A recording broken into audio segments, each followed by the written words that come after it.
Quand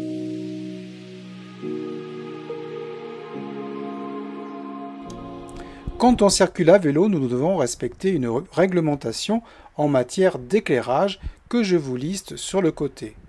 En premier lieu, des feux de position à l'avant et à l'arrière du vélo, blanc ou jaune devant, rouge à l'arrière.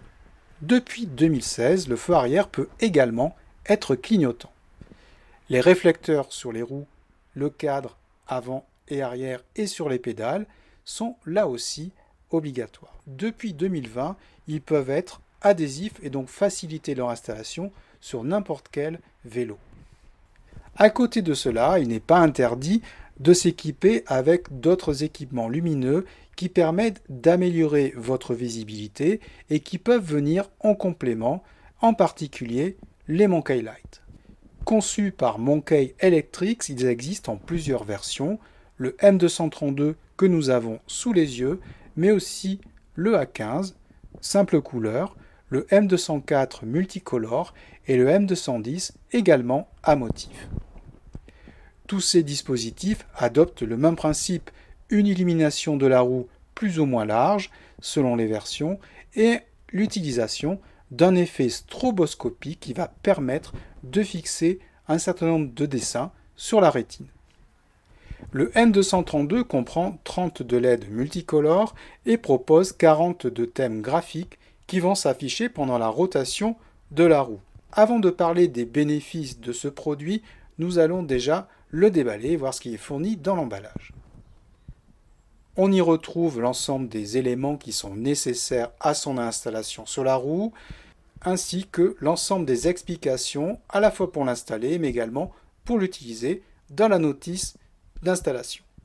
Monkey Light fournit également des petits stickers si vous voulez décorer votre vélo, le module principal avec les différentes LED et un bloc batterie qui assure l'alimentation de la partie lumineuse. La partie fixation est assurée par des serre-flex qui sont également fournis dans l'emballage et qui permettent de maintenir le Monkey Light à la roue.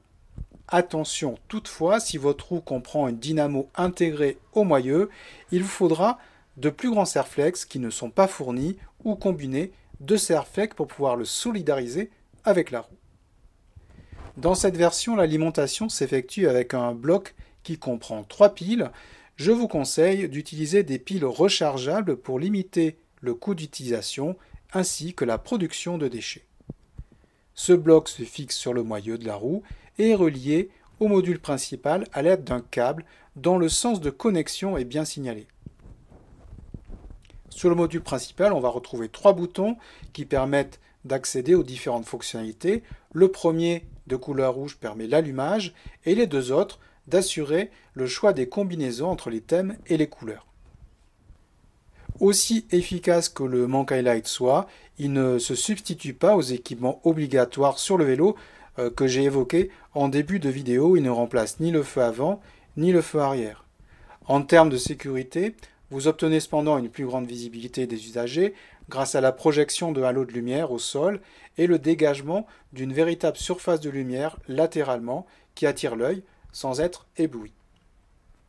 Maintenant que nous avons fait le tour de l'ensemble des composants de ce kit, je vais maintenant l'installer sur mon vélo et vous montrer la manière de faire qui est relativement facile. La première chose, pour positionner le module principal Monkey Light, le module qui éclaire sur vos rayons, vous disposez de 3 repères qui vont vous permettre de trouver la position adéquate. Donc ça fait 3 marques qui permettent de positionner le Monkey Light sur des zones d'attache. 3 guides en caoutchouc sont fournis pour permettre d'insérer et de maintenir les serre-flex. La forme et la position du Monkey Light évitent qu'il se déplace pendant la rotation de la roue et assure donc une très bonne tenue de ce module lumineux. On va laisser le connecteur électrique pendre vers le bas pour le moment et on va installer le module batterie sur le moyeu. Alors le module batterie impose un certain nombre de contraintes. La première chose, comme je l'avais évoqué, si vous avez un moyeu avec une dynamo intégrée, donc le moyeu est beaucoup plus gros, ça va obliger d'utiliser des serre-flex plus longs et même parfois, il se peut qu'en fonction de votre vélo, la fixation du module batterie soit rendue relativement compliquée. De la même façon, si vous avez un capteur de vitesse qui est fixé sur votre roue, le module batterie va avoir du mal à cohabiter avec, sachant que les deux sont souvent attachés un petit peu de la même façon. Donc il faudra faire un choix. De préférence, on va installer le Monkey Light sur la roue avant, qui propose le meilleur dégagement, qui permet à la lumière de mieux se diffuser. À l'arrière, si vous avez des sacoches ou tout autre équipement qui peut masquer la lumière, le rendu est beaucoup moins efficace. On insère les grands serre-flex fournis dans les logements prévus du bloc batterie.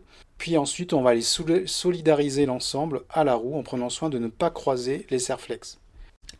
Pour le raccordement, vous allez supprimer le mou du câblage en entourant le fil autour des rayons, tout en conservant une légère souplesse. Il faut quand même éviter qu'il y ait trop de contraintes sur les fils de raccordement pour éviter qu'ils se coupent et que votre équipement soit rendu dysfonctionnel. Alors, il ne faut pas hésiter à réajuster pour trouver la bonne configuration et faire en sorte que l'ensemble puisse fonctionner correctement. À la dernière étape, une fois que tout ceci est fixé, on va dévisser le bloc batterie et positionner les piles. Le bloc est ensuite réinséré dans le bon sens grâce à un ergot de guidage. Il ne reste plus qu'à couper tout ce qui dépasse, puis après à utiliser notre Monkey Light.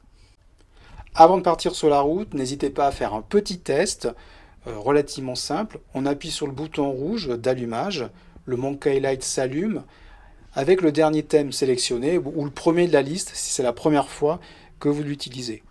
Le premier bouton permet de choisir le motif par rapport à ceux qui sont proposés dans le manuel, suivant un code lumineux qui est très facilement reconnaissable et qui permet de se repérer dans la liste.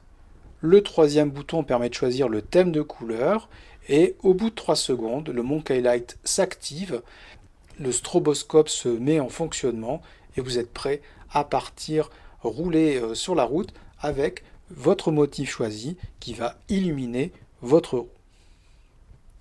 On peut voir ce que ça donne sur la vidéo promotionnelle de Monkey Light.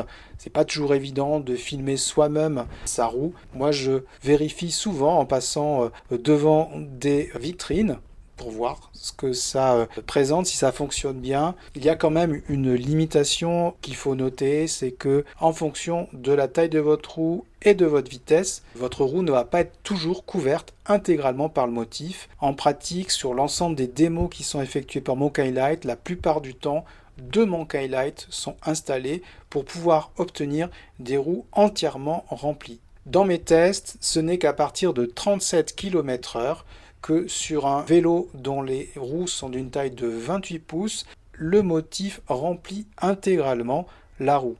Ce qui veut dire que si vous allez moins vite, il n'y aura qu'un segment de votre roue qui sera illuminé avec votre motif, mais cela reste malgré tout suffisant pour assurer une sécurité supplémentaire et vous permettre aussi d'être mieux visible. Cette vidéo est à présent terminée, j'espère qu'elle vous a intéressé. Si vous avez des questions, n'hésitez pas à réagir dans la boîte des commentaires. Et moi, je vous dis simplement à bientôt pour de prochaines aventures sur notre chaîne.